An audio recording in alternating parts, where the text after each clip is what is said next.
people. Has to be. Hey, everybody, what's going on? It's the MMA Mainstream Podcast. I'm James, with his co-host, Kaelyn. Kaelyn, how you doing this week? Good. Just saying how exhausted I was. Same. I am tired as well. And I see you're rocking your free Cain Velasquez shirt that you purchased last week. Yeah, it's great. I love it. At 559 Fights. I've seen that a lot around town. I'm like, were all these people there? Good. No, I don't know. I don't know who's selling them around town, but a lot of people were over at the fights. That's for sure. Yeah. I'm glad they had it there because I was looking for one. I'm glad they did too. I think it's awesome that they're trying to help out with Cain's. I don't know how much help that's gonna do, but unfortunately, hey, something's better than nothing, you know. Yeah. Ugh. I wish it was a bigger deal to people, you know. Unfortunately, MMA. Once it hits trial, and because a lot of people in the MMA community know about it, and yeah, I feel like Cain Velasquez, Dana White said it. He did what people talk about doing. Yeah, and I don't see any way out of that though, of what the outcome's going to be, or if there will be a trial. You know, he might just have a plea deal because what happened, and it happened kind of messed up too. Like, you know what he was intending to do, and it didn't happen. But I don't know. It's different also if it's not premeditated. Like, there's a lot of like, okay, let's be real. My legal jargon is from Law and Order, so nice. But it wasn't premeditated, so he didn't think about it. He just acted in the. So that's not premeditated when you grab your weapon of choice, get in your car, and actively look for the person. They say it's the heat of passion, like just in the moment, like. Okay. No, I get that. I understand that. I just always thought that meant you're in the same room as that person when it happened, and it's an instant, not like let me grab my things and go find them. You know. That's true. Well, that's what we shall see. I'm curious to hear the updates when that goes to trial. I'll be watching it, dude. I watch trials all day long. I love it. Oh, yeah, big Court TV fan? Huh?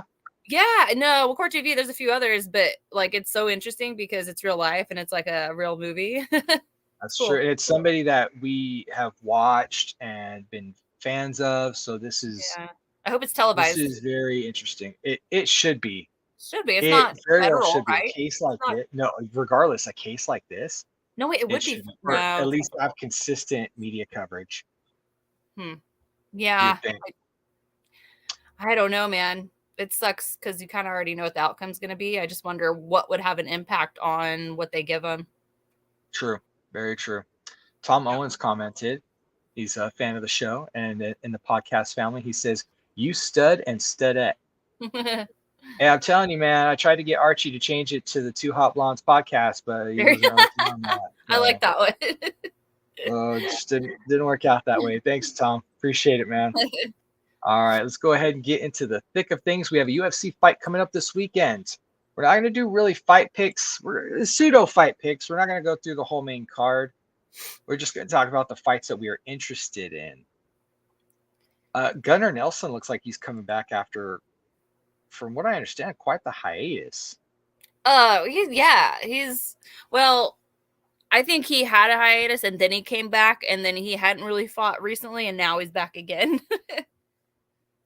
Yeah, I'm like, oh, cool. And that's really it for me on that one. The fight I'm excited about, let's be real, I think we're both excited about it, is Paddy the Baddy.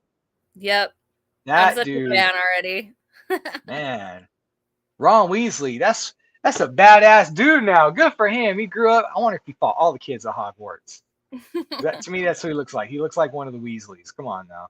For all you Harry Potter fans out there, and if you're not, he's interesting, and I love. It's almost annoying, and I love it though. And everyone's so excited about him. I'm like, okay, what's the big deal about this guy? So I was excited to watch his first fight when he came to the UFC, and I was like, okay, that's why. I get it. Yeah, I get it too. I'm very excited for this fight versus Kazla Vargas. I can pronounce the last name, Kazula. Okay, I wasn't sure. Yeah, I know Vargas. I got some. That was one of my best friend's last names, so I was like, I know that. But let's be real. Like, we're all taking Patty the Batty. I just like saying that. And this other guy looks pretty experienced too. And they're both coming off of wins. Patty's first fight, when I watched it, I thought he was out. I thought he was gone. I thought like he was going down. He was getting hit with some really hard shots, and then I don't know. He woke up from the dead and knocked the guy out. Like, it was crazy. It made me nervous. He does have the experience edge in that, and from what I've understood is that when he had the opportunity to go to the UFC earlier on, he was like, "No, I want to gain some experience," and then he turned it down a couple times. I think he said, which is super interesting. No one ever does that, but that's awesome because I mean, he garnered some great experience and he was having so much success. Right now. He didn't want to mess it up. It was good. I get that. So that's definitely one of the fights that we were looking forward to on this card. And then Dan Hooker fighting Arnold Allen. Yeah. I don't know about Dan Hooker anymore. It's been a while. He was on a high for a while. Yeah, Dan Hooker's like this right now. He's just what are we gonna catch from him right now? I know, and it's so frustrating because he has all the tools. He has those long legs. He can throw those knees, and sometimes he just doesn't. And it's like, I wonder if he would have done that, win more fights. I don't know what it was. The last few times I've seen him fight, I felt like something was wrong. Maybe he wasn't feeling good. He didn't look like himself. So I wonder what himself actually is nowadays. Maybe he needed a nap. Maybe. I didn't feel good yesterday, and I took a nap, and I felt great. But I'm gonna have to go Arnold Allen on that, just because. I mean, when you look at 21-11 for Hooker, and then you have 17-1. He's coming off of a win. It's Dan Hooker. I'm gonna go with Dan Hooker because I want him to win. That's fine. I hope he does. I really do want him to win. I mean, I'm not really like, if Dan Hooker wins, oh, okay. I'm not like, oh, why? It's just, I want to see him win. I just want to see him go back up to the top. I want to see that. Gotcha. Now, this fight, I'm actually really curious to see, and it is the main event. It's Alexander Volkov versus Tom Espinal.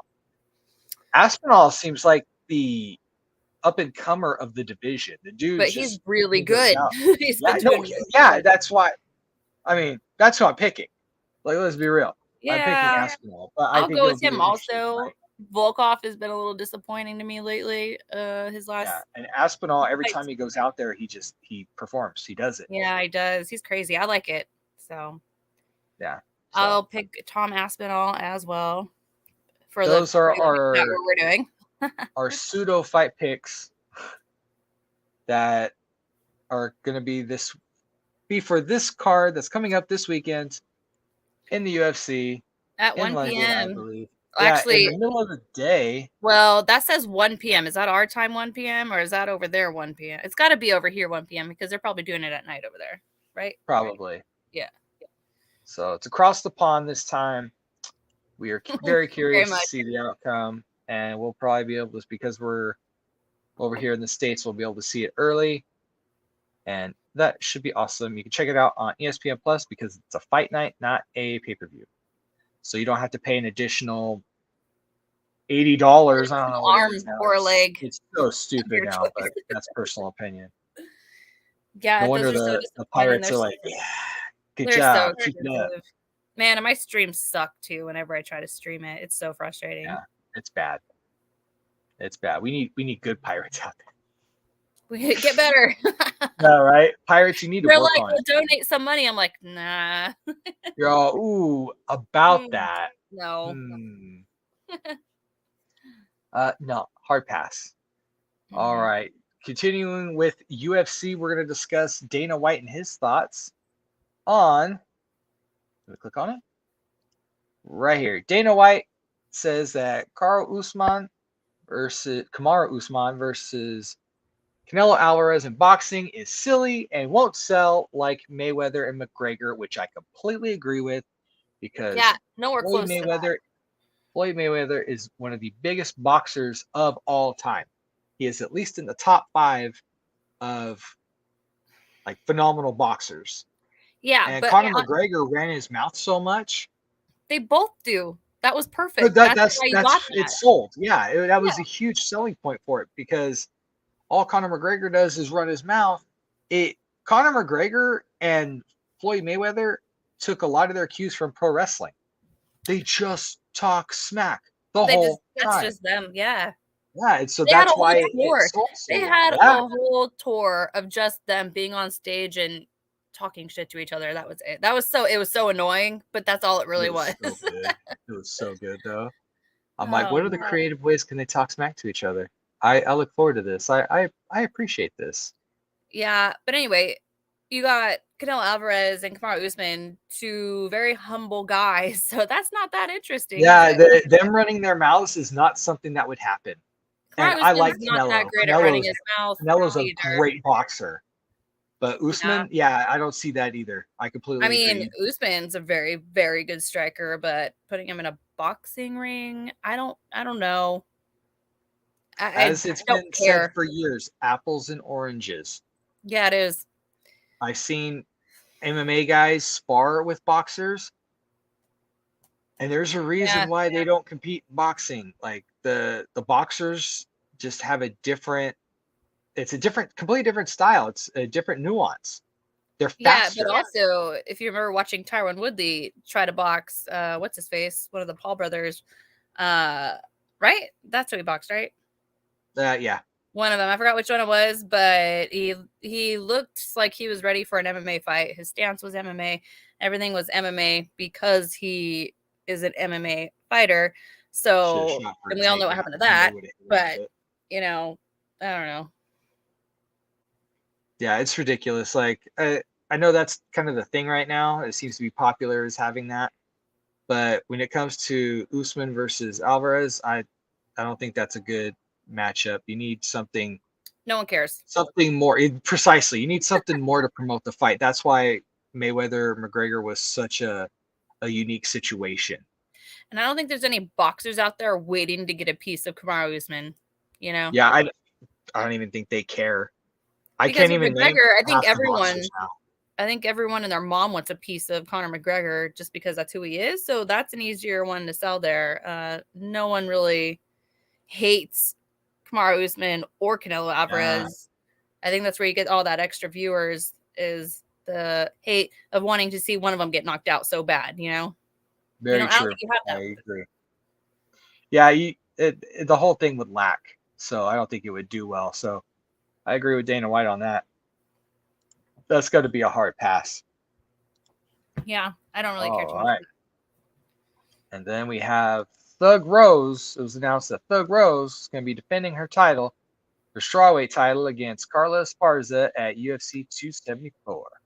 Yeah. Now, I feel like I know how that one's going to go. I know Carla Esparza has gotten pretty good.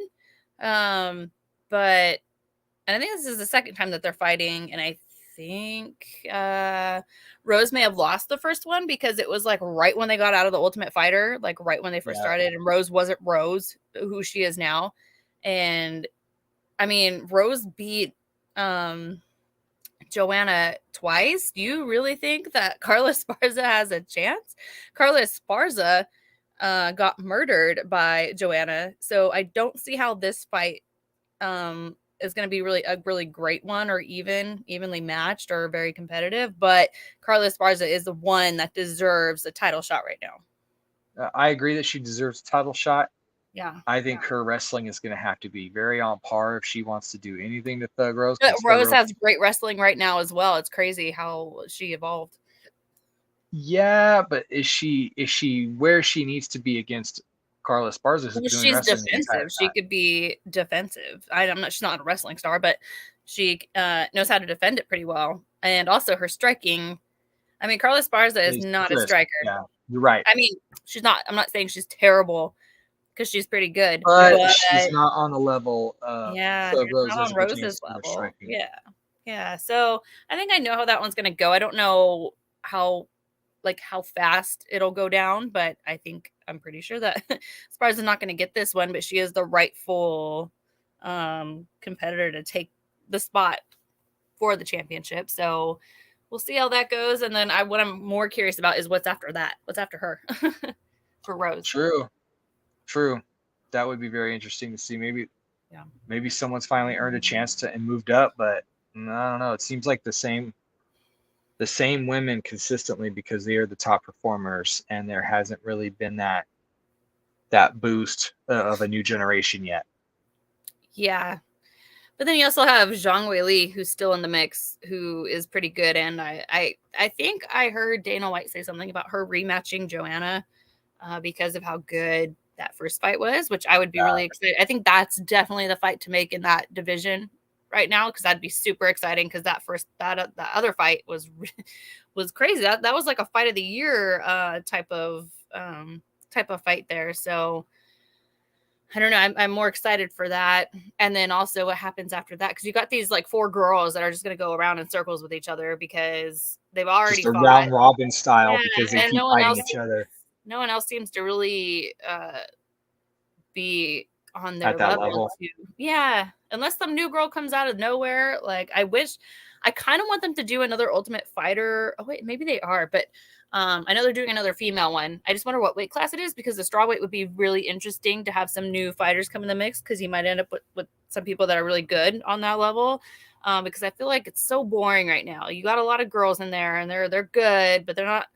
You have these top 5, top 4 girls that really, those are the only ones people really want to watch because they're the most exciting. You have all these other girls that are just kind of on the other level, no finishes, stuff like that. So I don't know. I think they definitely need a new season of the strawweights, and maybe mix it up with the flyweights or bantamweights also, and have that kind of a season.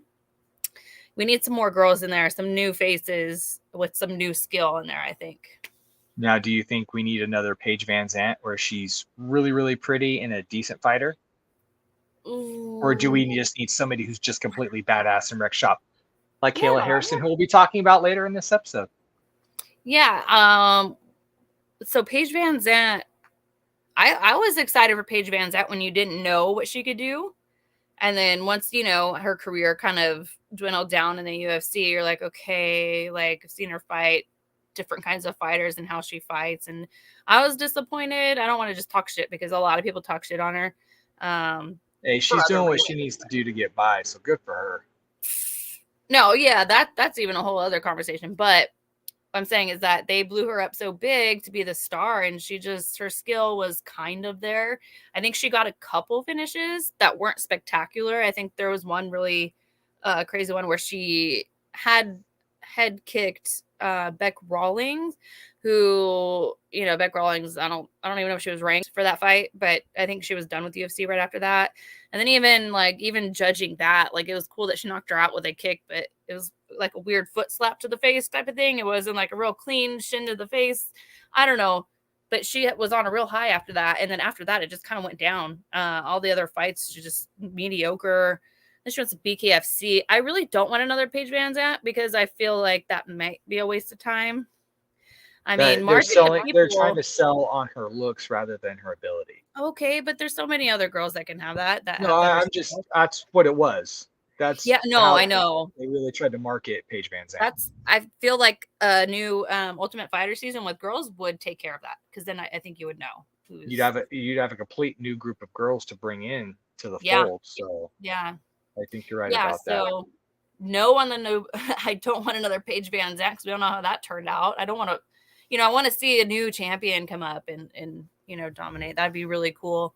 A new generation of that weight class, or even bantamweight or flyweight. Even flyweight. I don't know if they've even done flyweight yet for Ultimate Fighter women. So maybe that's where they're headed.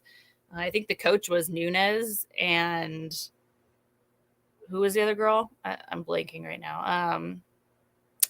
Juliana Pena. So I think those are the 2 new coaches. Yeah, those are the 2. Yeah, for the next season. Yeah. I honestly don't even care about those 2 fighting again. I'm not sure. I don't know what would happen. I don't know. I just know they're not very no drama. So nothing that will really get people excited. I think with Nunes changing gyms, maybe that'll motivate her more, and maybe she'll get her butt in gear to be the kick-ass fighter that we expect out of her. I don't know. We all know she can be. So I hope so. I think she's in her own gym. Like she started her own, so she didn't necessarily switch to a different gym. I think she still has her group of coaches that she has and just started her own thing. So we'll see how that goes. I don't know. Very true. But yeah. There's a reason why America Top Team is one of the best MMA gyms. Yeah, so I don't know what happened there with her, but I feel like leaving them is a bad choice. I mean, you lose one fight. That's for sure. You lose one fight. I don't think you should uproot everything. You lost one out of how many? I think you can just stick around and see how it goes, you know? I'm curious if it's a convenience thing. It's got to be. She can go train whenever she wants because it's her own gym. Yeah, but I mean, all your training partners that got you there that, you might not have anymore. I don't know. I feel like it was the wrong move, but I could be wrong. We'll see. Yeah, very true. Also on that UFC 274 card, we have the Oliveira versus Gaichi lightweight title fight. And then we have Shogun, which I still have flabbergasted from a few weeks ago when they announced that. Yeah. And then John Cerrone versus Joe Lozon. I'm going to be real. Okay. I didn't know Joe Lozon was still with the company. Good for him. Thought he retired. I think he did. I feel like he gave his gloves up the last time I feel like he did. Maybe he came out of retirement. I don't know. I have to double check on that. Maybe he was like, okay, I'm done fighting. They're like, bad news, bro. You got another fight. I don't know. Maybe he had another fight on his contract, but he retired and now he's coming back. Maybe. I think it's a good matchup. It'll be an interesting matchup. Two old dudes. I love it. It's good.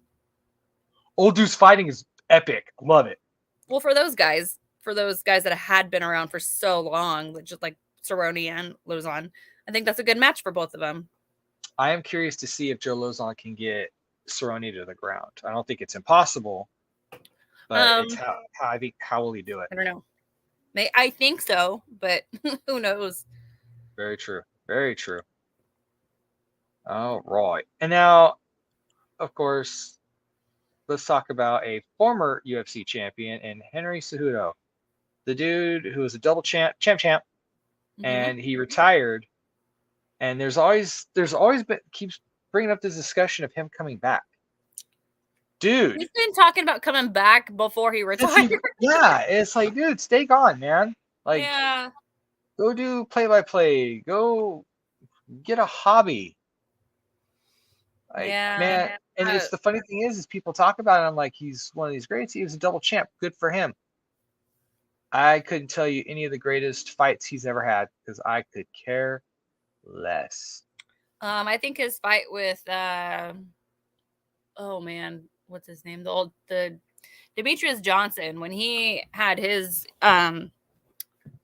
reign on that division and then Cejudo beat him, I thought that was amazing. But then he left the UFC and then the competition just wasn't really there for Cejudo to have any more of those really, really great fights. But I thought he was good. I'm not dying to see him come back just because I already kind of knew, like, when he retired, it was because I feel like all he wanted was more attention for when he came back. Like, I feel like he was planning more hype. He was planning his comeback before he left, I feel like, because that's where all the money was at the time, where people are coming back out of retirement and getting really excited about it. And he's like, oh, I want that because he got really comfortable and he was really good. There's no one else for him to really beat. He wanted a girlfriend and probably a bunch of babies. So I don't know. Kind of boring. But he also strikes me as the type of guy who literally walks around his house with his title. With a belt? Yeah. Either on his shoulder or maybe around his waist. He's just like, What are you doing? I'm going to my garage. Yeah, he's a great fighter. Remember, he was so cringy. That's right. He was really cringy. Like to the point where it's like watching a circus at the weigh-ins with all these costumes, and it's like, dude, I don't care about that. I just want to see you fight. Sometimes it's funny because some fighters can be really creative, but sometimes it's like, all right, it was dude. just dumb. It was weird. Yeah. And it wasn't for weigh-ins, but one of my favorite fight entrances is from a Pride fighting, and it was Final Conflict 2003. Do you know who Kevin Randleman was? Yeah. All right. So in Japan, from my understanding, they called him Donkey Kong. Oh. Okay. Yeah, I know. of course, now what we know about that. Yeah. And he, Sakuraba. Please tell me you know who Sakuraba is. Yeah. Okay. Hey, you'd be shocked.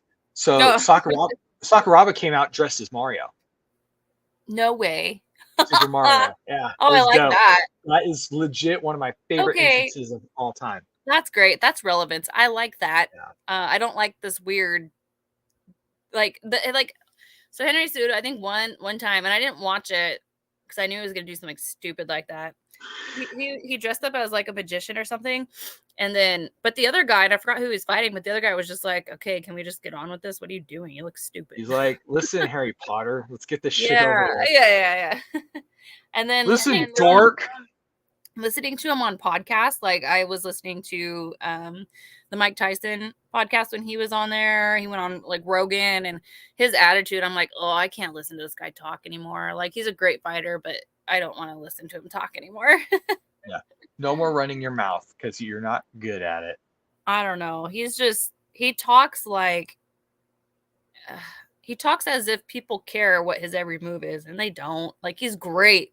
Really, really great. But I don't know. Maybe it's because he was a flyweight and a bantamweight. I don't know if maybe that's why, or he's just like one of those guys that just begs for attention. So to me, it's annoying when it comes to MMA because I like it for the sport and the respect of it. Now it's kind of a joke, so that bugs me. But some people like it.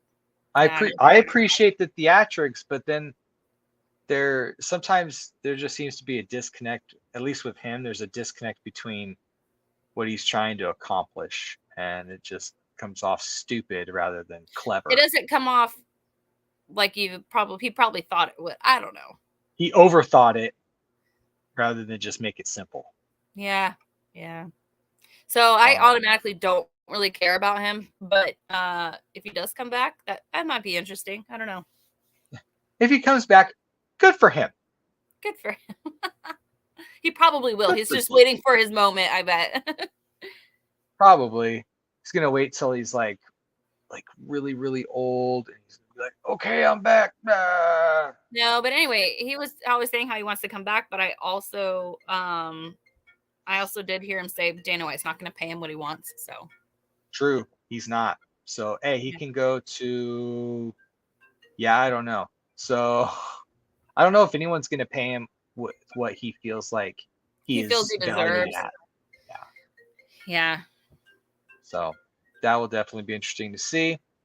And then also, this happened. I think, what day was it? It was a late night sushi trip for Kevin Holland when he details how he helped take down a gunman in a Houston restaurant shooting. That was nuts when I heard about that. And you know what? Props to Kevin Holland. Props to all the guys that stop crimes that are going on. It's nuts. Yeah, I like that. That's perfect. That's like the perfect situation for an MMA guy to be in. Right? Good. Yeah, that's crazy. I like that a lot. That's can't get any better than that. It's perfect. No one got hurt. The guy got arrested. He called the police. He didn't get in trouble. They took him off to jail. Kevin's a hero. This is also Holland's second time stopping an incident. Because Holland had chased down. Yeah. Holland chased down a suspected car thief and subdued him until police arrived. So Kevin Holland is a legit superhero. Like, I know he is. He stops and prevents crimes. So basically, he is Batman. Yeah. And I appreciate that. That's so awesome. And I really don't appreciate Kevin Holland when he fights, I'll be honest. But I appreciate him on the streets. So thank you, Kevin Holland. I think that's fine. You can like him all you want. But in the cage, I'm like, really? But on the streets, I'm like, hell yeah, Kevin Holland. You kick that criminal's ass. Yeah. All right. All right, moving on. Michael Bisping has commented a lot in UFC events, but it was the first time in his career that he was able to do a pay-per-view alongside Joe Rogan. And for Bisping, he felt like that was full circle for him. Like, he's finally made it because he was able to do commentary with Joe Rogan, who is the godfather of MMA commentary. And you know what? Props to Bisping, because he's also had to overcome a lot of adversity from not only his fight career fighting with one eye, but then completely changing gears and going into commentating, which not everybody's good at. And from when I've seen him, I think he's great. I absolutely he's love perfect. Commentary. Yeah, he's good. He's witty. That's what makes him great. Mm-hmm. Yeah, no, he's really good. He's super funny too. He has a podcast that's really funny. He did that pay-per-view because Daniel Cormier could not do it. So I wish it was more like, hey, let's let you do it for a change because you're really good, instead of like you're just a sub. But maybe he'll be on there more because he did. You know what? That was his opportunity to prove that he deserved to be there. Yeah, I think so.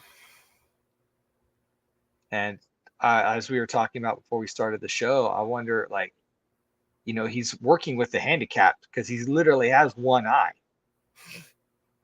And I think he can manage. He managed to fight and win a belt through that, so I think he'll be fine. True that. But yeah, no, that's true. That's true though. You are having to watch it and commentate as live, you know, so you got to be able to see it. I think he's fine though. I wonder if he was poking Joe like, hey, what is that? I can't see him. I think he did really good. All right, we're almost done, so stop yawning. Can't help it. But yeah, great job. I look forward to. I would love to see Bisping do more commentary with Joe Rogan. Bisping doing commentary in general is just great. So yeah, appreciate him and him able to do that. So look forward to that. Now we're going to talk about one of your favorites, who's become one of my favorites because she's the baddest bitch on the planet, if you ask me. But that's me. Who's that? Kayla Harrison. Oh yeah. Re-signed with the PFL. And she says PFL wants Cyborg fight, challenges Bellator champ. Let's make headlines together. That's the fight I thought was going to happen if she signed with. That would have happened if she signed with Bellator. Of course, two big names, one an established name, and then you have Kayla Harrison, who's been just destroying females in her division and really making a name for herself in PFL. If she would have went to Bellator, that fight would have happened. I would that's love the only to fight see, for her there, I think. That's really it, because she would walk. I feel like she would walk through all the other female contenders there. Yeah, and then as far as Cyborg goes, do you remember what weight is she fighting at? Is she doing 145 or is it 135 for her? I don't remember. I am not quite. Or did she ever do 135? Did she do 135? She never did 135. She was always 145, wasn't she? I just know that when she gets in there, I don't remember. With one of what? Who's the only person she really lost to? I know it was Nunes. But she destroys everything she hits. She destroys, as they say in Rocky IV. And dude, Chris Cyborg, that's the baddest woman on the planet. I don't care. Even though Amanda Nunes did beat her, she is still the baddest woman on the planet. I'm sorry, there's not really much of a discussion. Well, as long as she's still around, yeah. Very true. But yet Kayla Harrison, though, that's why I'm like, oh, I wish they would co-promote this, but from what I've seen of MMA promotions, they don't really co-promote like that. Yeah. UFC tried it with Pride back in the day, in Pride, and Chuck Liddell fought Pride. I don't know if anybody really remembers that or knows that. I know some history buffs and Chuck Liddell fans might know that. Yeah, he fought in Pride. And that was their way of trying to, in a way, co-promote by having one of their fighters compete over there. But you're really not going to see a co-promoted fight like that. I heard it went really bad. Yeah, it didn't work out. Yeah. They did have M1 Global and Affliction, but that didn't last long because that's who M1 Global is part of Fedor's management company, and so that's who they were always trying to promote with. Yeah. And that didn't work out. Yeah. But co-promoting MMA just has never seemed to do the trick. So if she really wants to fight Cyborg, you got to go to Bellator.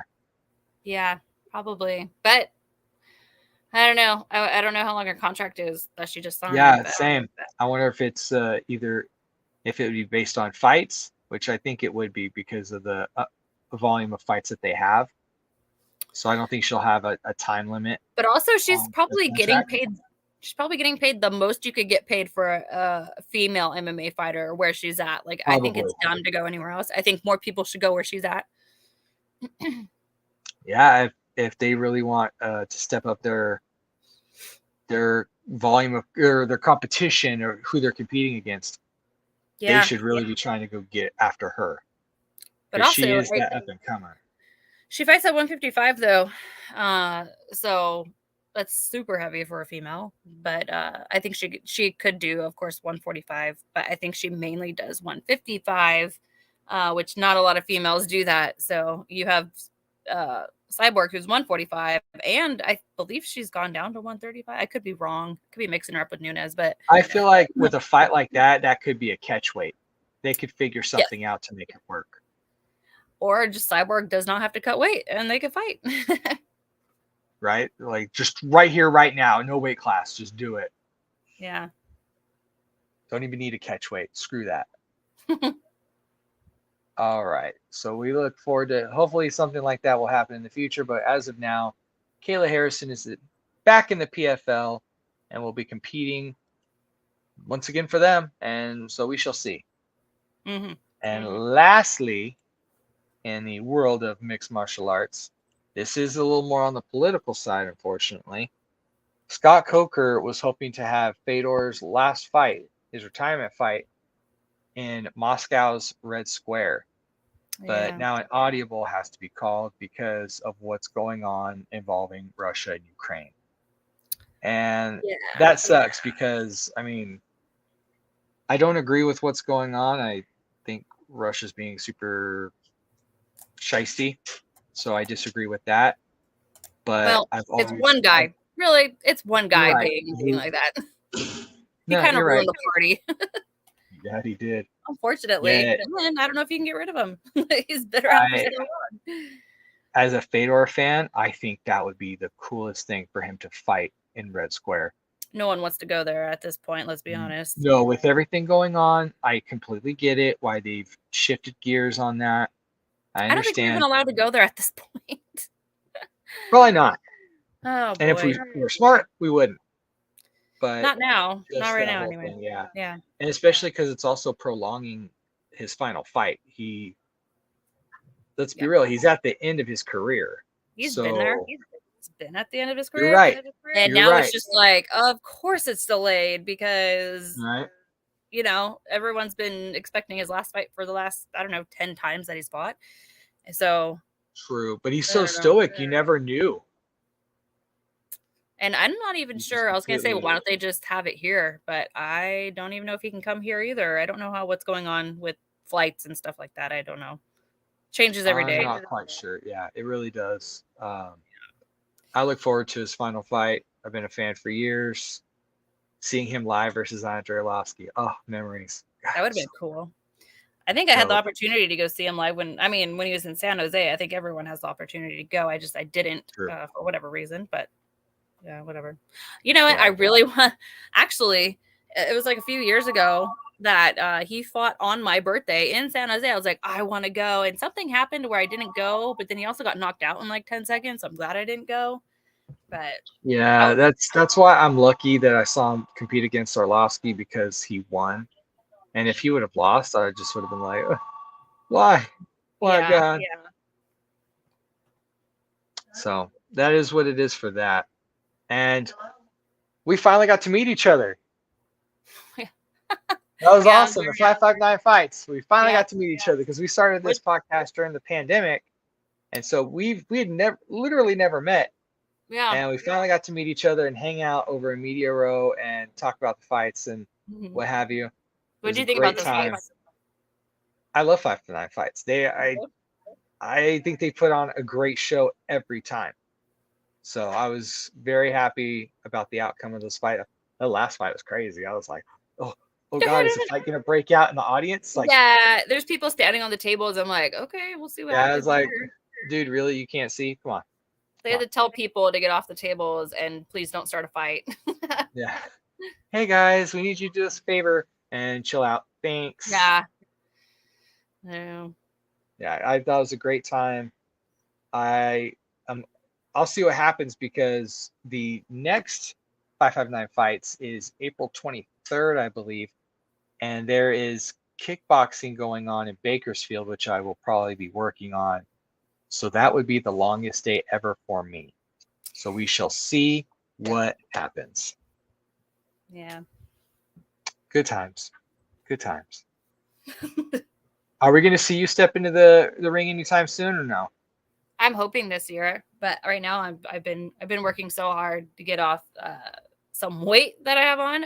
It's gonna be a long road, but it's going now, and I don't know. I hope it's sooner than later. I hope this year. If it is this year, I have a goal of like October maybe.